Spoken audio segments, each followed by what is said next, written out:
Have you ever wondered how international trade is regulated? The answer lies in the intricate workings of a powerful intergovernmental organization known as the World Trade Organization, or WTO. Born out of the Marrakesh Agreement in 1994, the WTO officially began operations on the first day of 1995. This marked the end of the General Agreement on Tariffs and Trade, or GATT, which had been in place since 1948.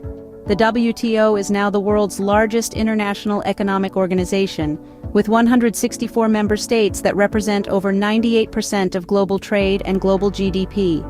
The WTO plays a critical role in facilitating trade in goods, services, and intellectual property among participating countries. This is achieved by providing a framework for negotiating trade agreements, which often aim to reduce or eliminate tariffs, quotas, and other restrictions. These agreements are signed by representatives of member governments and ratified by their legislatures. But the WTO doesn't just set the rules, it also enforces them.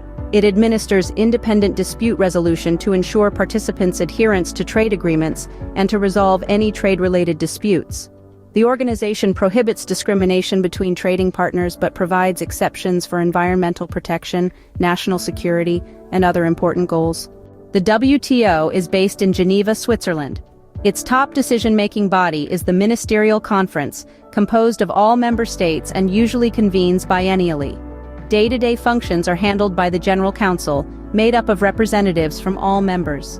A secretariat of over 600 personnel, led by the Director General and 4 deputies, provides administrative, professional, and technical services.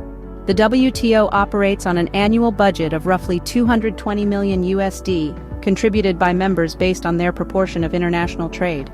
Studies have shown that the WTO has boosted trade and reduced trade barriers. It has also influenced trade agreements generally. A 2017 analysis found that the vast majority of preferential trade agreements up to that point explicitly referenced the WTO, with substantial portions of text copied from WTO agreements.